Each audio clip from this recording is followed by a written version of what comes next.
When I was a young man, and I do mean young, like half the age I am right now, well, even more than that actually, there was no law against smoking in public places. There was no law against smoking in residences or businesses or anywhere at all. You could smoke wherever you darn well pleased. And non-smokers had to just suffer through it, which is what we did. We suffered through it.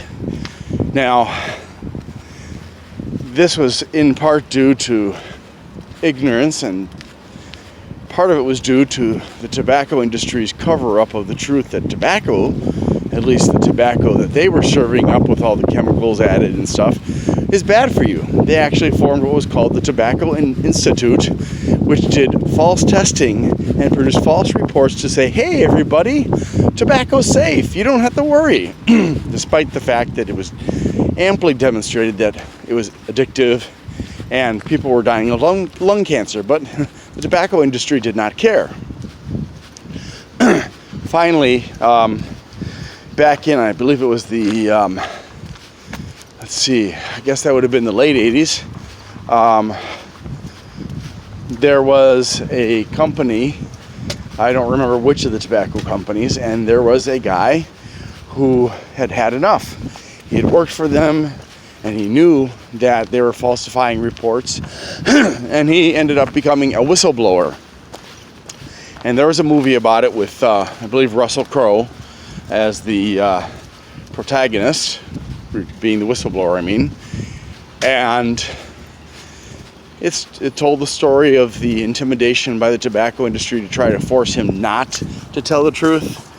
But, as you know, the truth came out.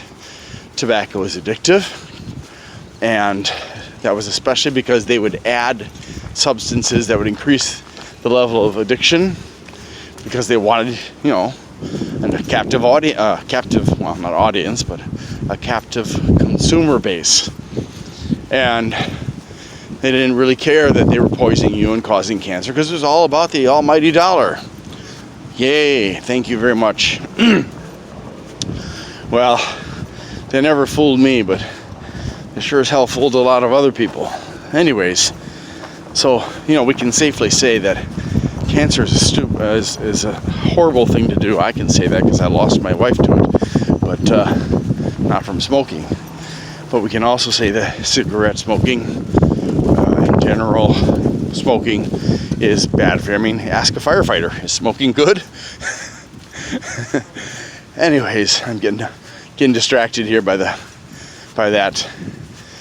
So, when the laws finally passed, you couldn't smoke in public buildings, and over time it got a bit more restrictive. But when I left America, you could still smoke in places like bars and restaurants and stuff.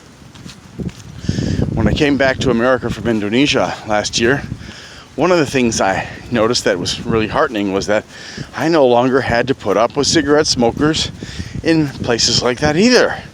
Now, apparently 6-8 years ago, something like that, another law was passed prohibiting cigarette smoking in bars and restaurants and stuff too. So even when I sit at a bus stop waiting for my bus, they can't smoke there either, which, they'd still do. Some of them at least are nice enough to move out of the bus stop before I get to it, or if I'm there, they'll stand outside of it. But there are some who are complete asshats and will stay in the bus stop, and then I have no choice but to stand outside because I don't want to breathe that crap. I mean, put it this way.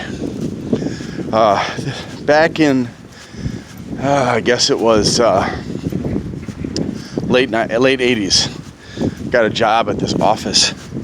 I won't say the name because I don't want to cast aspersions on the company, but when I got there, they were allowing people to smoke in their building because that's, the law hadn't been passed yet. And so what I did is I was hired on to do some temp work for them, and they were so happy with my temp work that they hired me on as a regular employee. I was doing clerical stuff, filing and that kind of stuff, nothing hard. And when the laws passed, well, that changed, and I was glad for that. So one day I was kind of lacking of things to do, so I decided, okay, I'm gonna do a little bit of cleaning. So I went and got myself some cleaning supplies, and I sprayed down the cabinets that were my domain, and I was shocked because as the cleaning fluid was flowing down the side,